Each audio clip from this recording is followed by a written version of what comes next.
தூத்துக்குடியில் தனியார் மீன்பதன ஆலையில் நள்ளிரவில் ஏற்பட்ட அமோனியா வாயு கசிவால் 29 பெண்கள் அடுத்தடுத்து மயங்கி விழுந்ததால் பரபரப்பு நிலவியது. தூத்துக்குடி மாவட்டம் புதூர் பாண்டியாபுரத்தில் நிலா சீ ஃபுட்ஸ் என்ற பெயரில் மீன்பதன ஆலை செயல்பட்டு வருகிறது. மீன்களை பதப்படுத்தி வெளிநாட்டிற்கு ஏற்றுமதி செய்யும் இந்த ஆலையில் தமிழ்நாடு மற்றும் வெளி மாநிலங்களைச் சேர்ந்த 500க்கும் மேற்பட்ட பெண்கள் பணிபுரிந்து வருகின்றனர். நேற்று நள்ளிரவு 12 மணி அளவில் மின்கசிவு காரணமாக ஆலையில் திடீரென தீ விபத்து ஏற்பட்டது. அப்போது அமோனியா வாயு சிலிண்டர் வெடித்து சிதறியதால் ஆலை முழுவதும் அமோனியா வாயு பரவியது.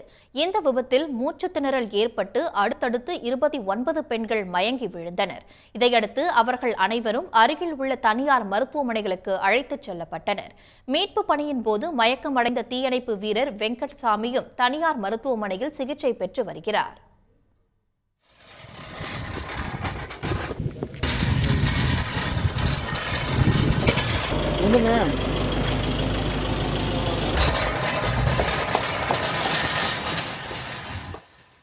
தகவல் அறிந்து சம்பவ இடத்திற்கு விரைந்த புதியம்புத்தூர் போலீசார் விபத்து குறித்து வழக்கு பதிவு செய்து விசாரணை நடத்தினர். தொடர்ந்து விபத்து நடைபெற்ற ஆலையில் வருவாய்த்துறை அதிகாரிகள் மற்றும் தடயவியல் நிபுணர்கள் ஆய்வு மேற்கொண்டனர். அதேபோல் ஆலைக்குள் உள்ளவர்களை சுகாதாரத்துறை சார்பில் மருத்துவ குழுவினர் பரிசோதனை செய்தனர்.